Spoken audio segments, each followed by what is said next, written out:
और क्या हाथ जोड़ करके भगवान से निवेदन करने लगी। मैया दो कहने लगी, बोली प्रभु आपने बड़ी कृपा की जो यहाँ पे आपने जन्म ले लिया, और बोली आपके इस जन्म से सभी के मन में खुशहाली है, सभी को प्रसन्नता है, लेकिन केवल हमारे मन में इतनी बात का दुख जरूर है। कौन सी बात का दुख है कि आपने जन्म तो लिया संसार का हित करने के लिए, पृथ्वी का उद्धार करने के लिए, लेकिन आपने जन्म हम अभागिनी की कुंठ से लिया। बोली क्यों? हमारी कुंठ ने 6 पुत्रों ने जन्म लिए, वो भी 6 पुत्र उस दुष्ट अत्याचारी पापी कंस के हाथों से मृत्यु को हो गए। अब बोली प्रभु हमें आपका भी डर लग रहा, कहीं राजा कंस आ जाए तो इस समय हम आपको बचाने में असमर्थ हैं। क्यों? हम राजा कंस की जेल में, इसलिए प्रभु हम बार बार आपके चरणों में यही प्रार्थना कर रहे कि आप अपने शरीर की रक्षा और स्वयं अपने हाथों से कर लो, तब तो अच्छा है। और प्रभु यदि आप अपने शरीर की रक्षा स्वयं नहीं कर पा रहे तो इस समय पे हमें बड़ी ही कठिन समस्या दिखाई दे रही। जब देवकी मैया ने ये प्रार्थना की तो उस समय कन्हैया स्वयं कहने लगे, उस कारागार में, उस जेल में भगवान खुद बोले। क्या कहने लगे भगवान? श्रीमद् भागवत महापुराण की कथा में लिखा, बोले भगवान कहने लगे, श्री भगवान वाचो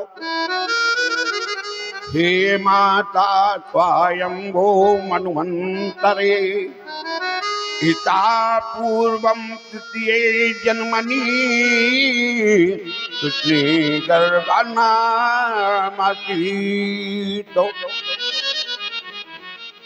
भगवान क्या कहने लगे मैया देवकी? बोले मैया तुम हमारे बचाने की चिंता नहीं करो, हमारे प्राणों की चिंता नहीं करो। बोले तुम तो हमें एक बात बतलाओ। मैया देवकी बोली क्या? बोली तुम जो बताओ। भगवान पूछने लगे, बोले हमने तुम्हें जो पूर्व जन्म में वरदान दिया था वो वरदान पूरा हो के नहीं हो? तो देवकी मैया कहने लगी, बोली भगवान हमें तो इस जेल खाने में रह करके वो सारे ध्यान भूल गए, अब आप याद दिलाओ कि कैसे वरदान आपने दो। तो भगवान कहने लगे उस जेल खाने में, बोले मैया आज जो तुम यहाँ पे देवकी बनी वे इसके पहले कौन? इसके पहले कैकई बनी हुई थी, कैकई, ध्यान रखना। और जब कैकई मैया ने भगवान के लिए 14 वर्ष का वनवास मांग लिया, 14 वर्ष का वनवास मांग लिया, भगवान श्री राम 14 वर्ष वनवास को गए, वो भरत जी ने तो कैकई से मां कहना तक बंद कर दिया। भरत जी तो अपनी मैया कैकई पे इतने नाराज थे, बोले बस मां आज से हमारा तुम्हारा मां बेटे का रिश्ता खत्म। बोले तुमने भैया के लिए ये वरदान मांगा?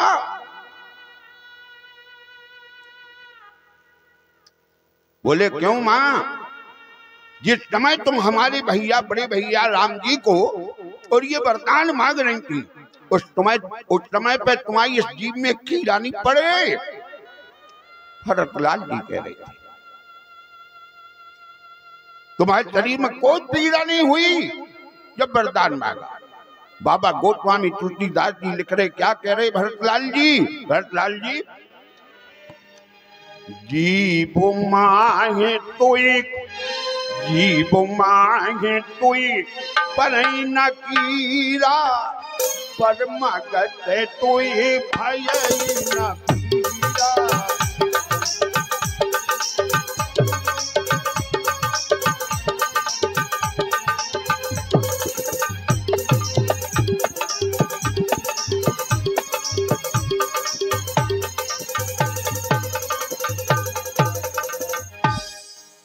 बोले जी को मांगे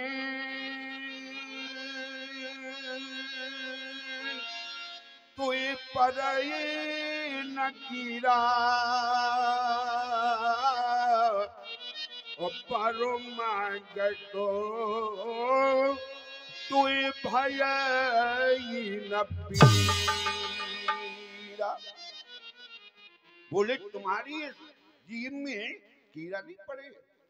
भरतलाल जी अपनी मैया के कैसे कह रही थी। बोले बस माँ आज से हमारा तुम्हारा माँ बेटे का रिश्ता समाप्त।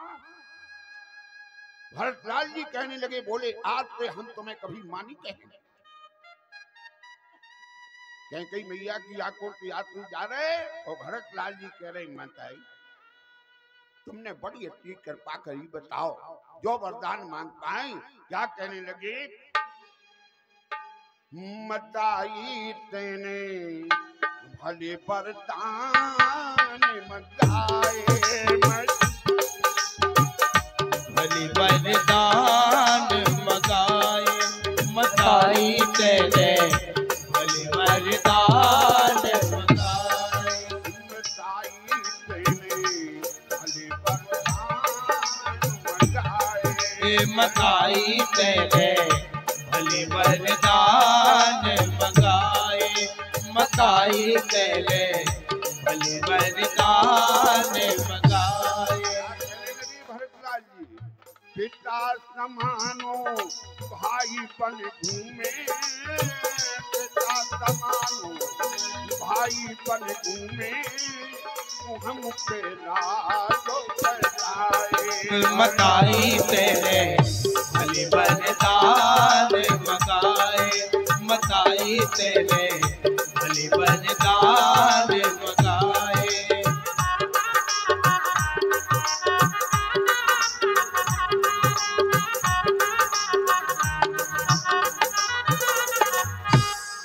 कितने क्रोधित हैं भरतलाल जी। क्या कहने लगे अपनी मैया कह थी वो घर में आगो लगा दई जाते ने, घर में आगो लगा दई जाते ने बातों में फिर क्या बुझाए, मताई तेने भले वरदान मंगाए, मताई तेने भले वरदान मंगाए।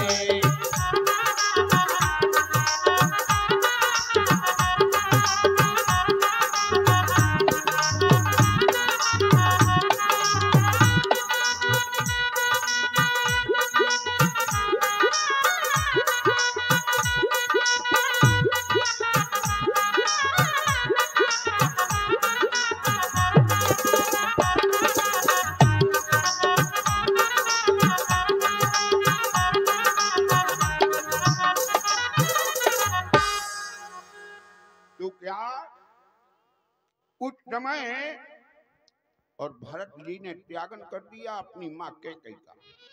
14 वर्षें व्यतीत हो गई लेकिन भरतलाल जी ने कैकेयी से मां नहीं कहा। 14 वर्ष के बाद में जब भगवान वनवास की अवधि पूरी करके लौट आए, यहाँ से लौट के आए, भगवान सोच रहे वे त्रिलोकीनाथ घट के जानने वाले। भगवान ने विचार किया कि यदि हम मैया कैकेयी के पास नहीं जाएंगे तो कैकेयी के मन में ये दुख होगा कि हमने वरदान मांगो तो इसलिए जो है राम जी हमारे पास नहीं आए। तो सबसे पहले वे त्रिलोकीनाथ भगवान श्री राम और मैया कैकेयी के पास में गए। तो उस समय पे कैकेयी उदास मन बैठी, उदास मन। और जब राम जी सरकार पहुंची, जहां कैकेयी मां ने अपने सामने भगवान श्री राम को देखा, कैकेयी मैया तुरंत उठी हाल सजाया, आरती सजाई, तो आरती लेके राम जी की आरती उतारने लगे। फिर भगवान पूछने लगे, बोले माँ तुम इतनी उदास क्यों दिखाई दे रही? कैंकी बोली कुछ नहीं। बोले मैया कुछ ना कुछ तो कामना जरूर ही है। अब बताओ, जब हम तुम्हारे पीछे 14 वर्ष वनवास में रह सके तो छोटी मोटी कामना काहे छिपाएं, भावी प्रकट करो, बताओ। बोली नहीं भैया अब कोई कामना नहीं। भगवान बोले कामना तो है, लेकिन उसे प्रकट करो, बताओ। तब कहीं कहने लगी, बोली बस भैया, बस प्रभु केवल एक कामना हमारे मन में रही। बोले का? कहने लगी, बोली बताओ। हमने तुम्हें आज्ञा दी कि तुम 14 वर्ष वनवास को जाओ, तो तुम हमारी आज्ञा मान के 14 वर्ष वनवास को गए, और जिनके लिए हमने रात तिलक मांगा उनने हमसे मां कहना छोड़ दिया। इसलिए बोली प्रभु यही वरदान की कामना है कि आप ही ऐसे स्वरूप का एक पुत्र हमारी कोख से हो जाए। भगवान कहने लगे, बोले तो ठीक है मैया, हम तुम्हारी कोख से जन्म ले लेंगे। कहीं बोली कब? भगवान बोले अब अगला जन्म लेने दो हमें, जब तुम्हारी कोख से जन्म लेंगे। तो कहीं बोली ठीक है, ध्यान देना। बोले लेकिन एक बात है माँ। कहीं बोली क्या? बोले मैया हम जन्म तो ले लेंगे तुम्हारी कोख से, काहे तुमने हमारे साथ में भी तो अच्छा नहीं करो, हमारे लिए 14 वर्ष का वनवास मांगा, इसलिए जन्म तो जरूर तुम्हारी कोख से लेंगे, लेकिन फिर भी हम तुम्हारा दूध ना पिए। पर बोले दूध तो हम अपनी माँ कौशल्या खा पिएंगे। कहीं मैया कहने लगी, बोली तो नहीं पीना आप दूध, केवल जन्म ही ले लो तो हमारी कोख पवित्र हो जाए। भगवान बोले ठीक है। बे कहीं आज इस जेल खाने में, इस कारागार में और देव की बनी हो, ध्यान देना। और देव की मैया की कोख से भगवान ने अवतार ले लिया, प्रकट हो गए। बोले भैया हमने वरदान दिया था, अब जन्म तो हमने ले लिया, लेकिन हमारी तुम्हारी शर्त है कि हम दूध नहीं पिएंगे, इसलिए दूध पीने के लिए हमें अपनी माँ के पास में भेजो।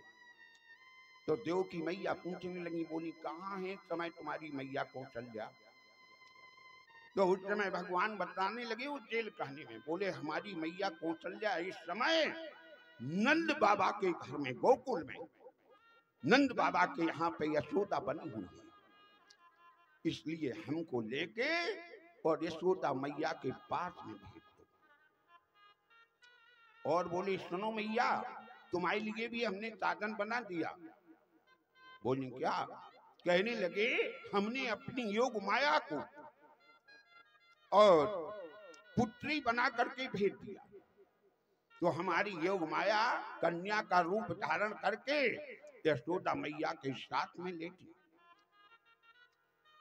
इसलिए वहां पे जाके यशोदा मैया के साथ में तो हमें लेटाया और वहां की कन्या तुम ले आओ, जिसमें कंस ये भी ना कह पाए कि 8वां गर्भ कहां चला गया। और बोले सुनो मैया ये भी चिंता नहीं करना, जब तक वसुदेव जी हमको भेज के गोकुल को और लौट के यहाँ नहीं आ जाएंगे तब तक यहाँ पे कोई जागने वाला नहीं है। बोले इससे भी निश्चिंत रहना। और बोले अब तो चिंता नहीं करना, काहे अब तो हम आ चुके, तो इसलिए तुम अपने मन की सब चिंताओं को दूर कर। जब भगवान ने ये कहा, भगवान ने ये कहा तो कई मैया जो देव की बनी हुई थी, देव की कहने लगी वसुदेव जी से, बोली हाँ आप जल्दी करो, काहे जी हमारा दूध नहीं पिएंगे, और नवजात शिशु यदि दूध नहीं मिला तो आगे जाने क्या समस्या हो जाए, इसलिए जल्दी इन्हें लेके जाओ गोकुल। तो रात्रि के समय, जिस समय मंदम मंदम जगत हूं, धीरे धीरे पानी बरस रहा, बिजली चमक रही और बादल गरज रहे। और बसदेव जी एक ही परेशानी में उन कन्हैया को रूपे में लिए और अपने सिर पे रखे। ध्यान देना, अपने सिर पे रखे। तो देखिए आज इस भागवत की कथा में और हमारे राजा परीक्षित भगवान को अपने सिर पे बिठाएंगे और गोकुल के लिए जा रहे। उस समय पे क्या तपस्या हुई, उस समय बसदेव जी जाने के लिए और तैयार हो गए। रात्रि के समय पे और देव की मैया, मां की ममता तो बड़ी ही कठिन होती, तो अपने पुत्र को देख के बारंबार आंसू बहा रही,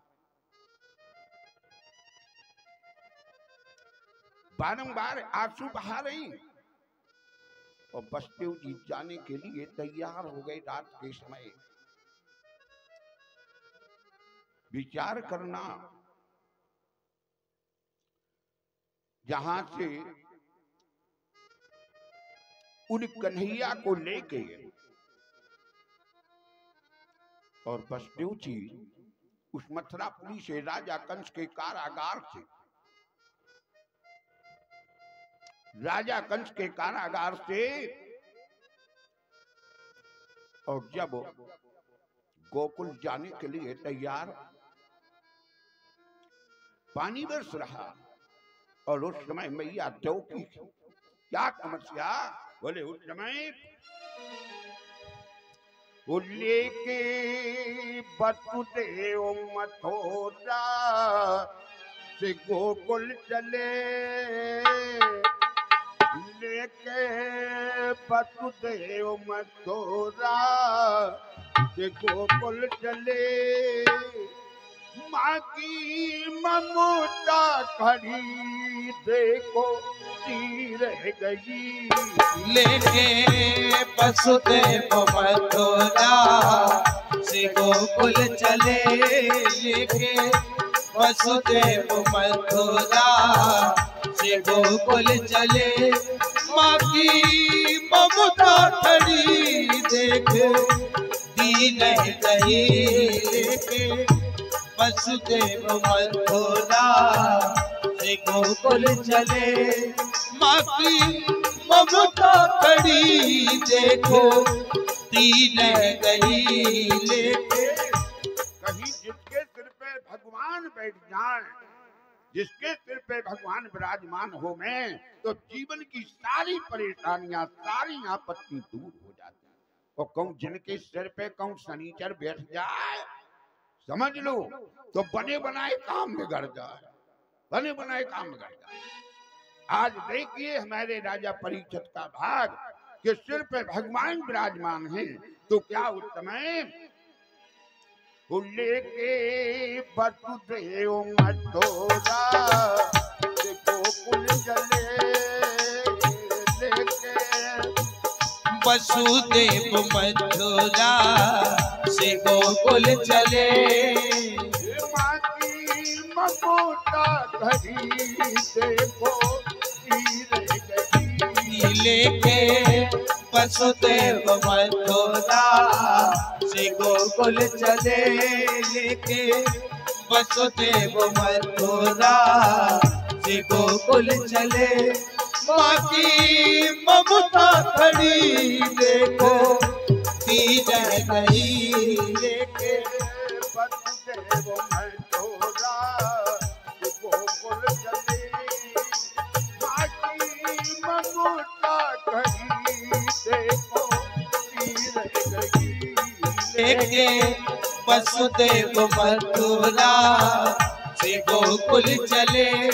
माँ की ममता खड़ी देखो तीन गई, लेके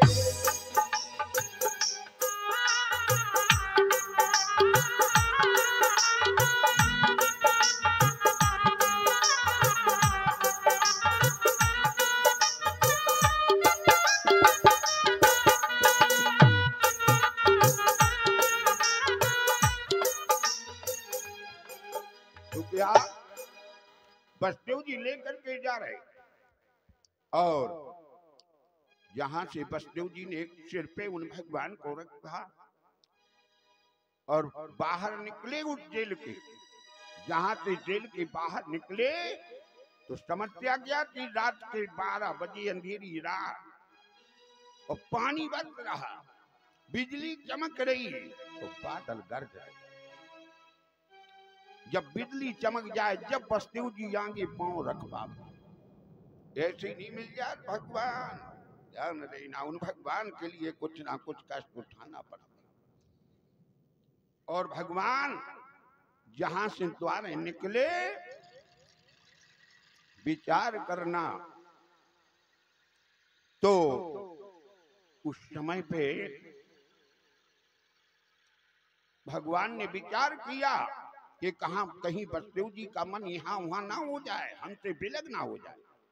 तो भगवान ने क्या किया, भगवान ने रोना शुरू किया।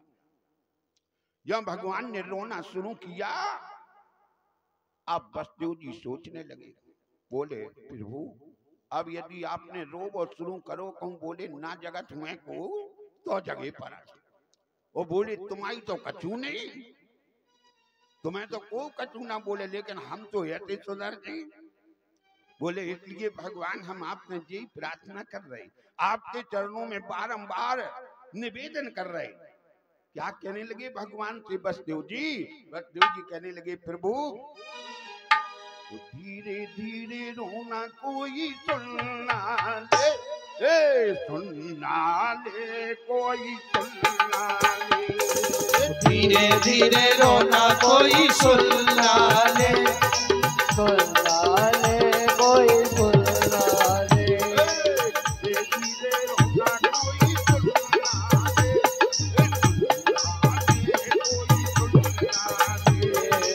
धीरे धीरे रोना कोई सुनना ले, सुनना ले कोई सुनना ले, धीरे धीरे रोना कोई सुनना ले, सुनना ले कोई सुनना ले।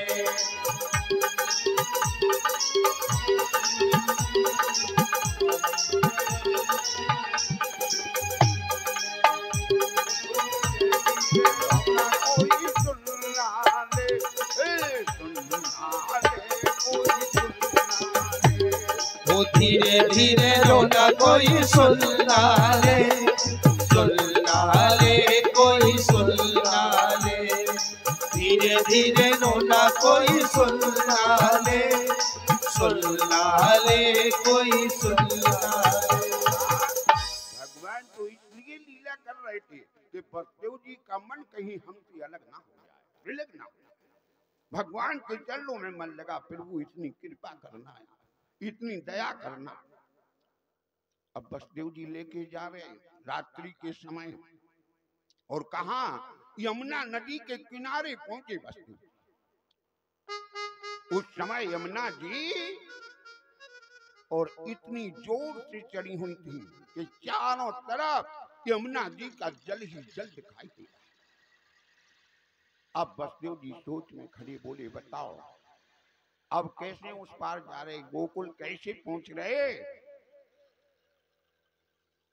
कहीं से कोई मार्ग दिखाई नहीं दे रहा, कोई रास्ता दिखाई नहीं दे रही। ऐसे सोच में खड़े बसदेव जी। क्या सोच में? गोकुल है उस पारा कैसे जाऊं नंद के द्वारा, कैसे जाऊं नंद के द्वारा, कैसे जाऊं नंद के द्वारा, हो गोकुल है उस पारा, हो गोकुल है उस पारा, कैसे जाऊं नंद के द्वारा, कैसे जाऊं नंद के द्वारा,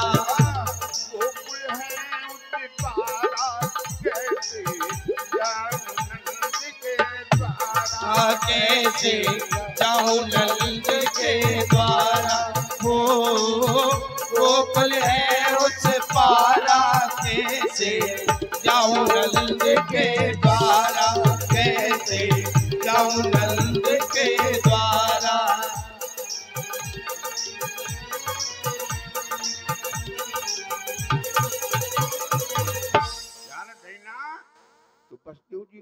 वहां यमुना नदी के किनारे चारों तरफ से यमुना जी का जल ही जल दिखाई दे रहा।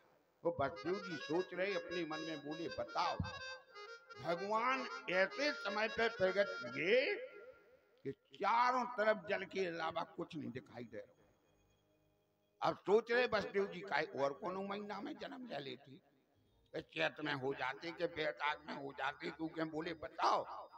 अब ऊपर से पानी शेष नाग जी ने आन के अपने पल को चाहता भगवान के ऊपर लगा दिया।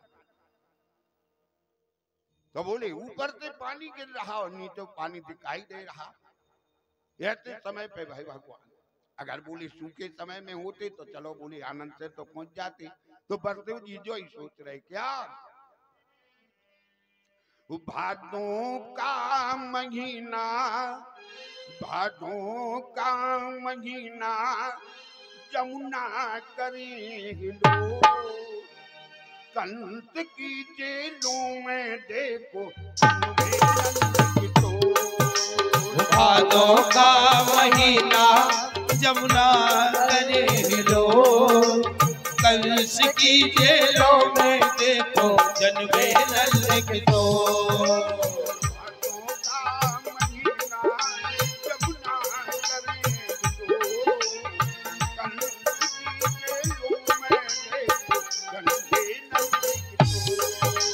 भादों का महीना जमुना करे लो, कंस की जेलों में देखो जन्मे लल्लक तो।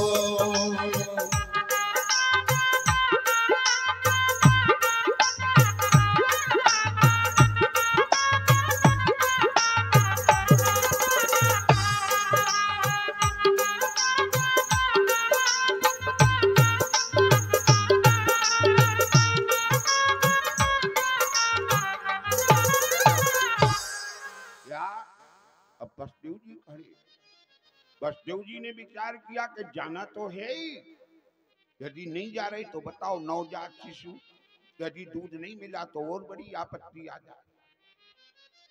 तो जाना तो ही। बसदेव जी ने जब जाने का निश्चय विचार कर लिया, उस समय पे बसदेव जी ने क्या किया, बसदेव जी जो सूपा अपने सिर पे लिए थे वो सूपा अपनी बगल में लगाओ।